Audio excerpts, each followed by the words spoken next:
আমি কি বোকাচোদা নাকি আমার কপালে বোকাচোদা লেখা আছে? আর্মি কেন থানায়? আর্মিকে থানা থেকে বের করো। আচ্ছা, বৈষম্য বিরোধী ছাত্র আন্দোলন চলাকালে সামাজিক মাধ্যমে আলোচিত হন ফারজানা সিথি নামের এক তরুণী। প্রথমে আন্দোলন চলাকালে পুলিশ কর্মকর্তার সামনে দীপ্ত কণ্ঠে প্রতিবাদ জানিয়ে নেটিজেনদের নজর কাড়েন।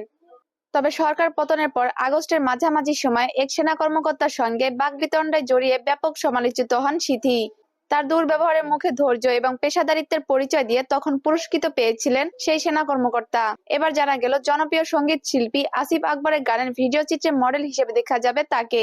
বিষয়টি নিশ্চিত করে মঙ্গলবার একটি ফেসবুক স্ট্যাটাস দিয়েছেন আসিফ, যেখানে তার পাশে দেখা মিলেছে সিথি ও শেখ সাদির।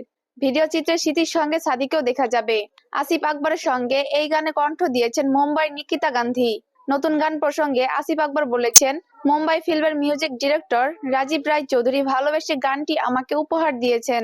গানটি প্রথমে বাংলা, পরে হিন্দি 2 ভার্সনে রিলিজ হবে। গানের রেকর্ডিং হয়েছে আরো 5 মাস আগে।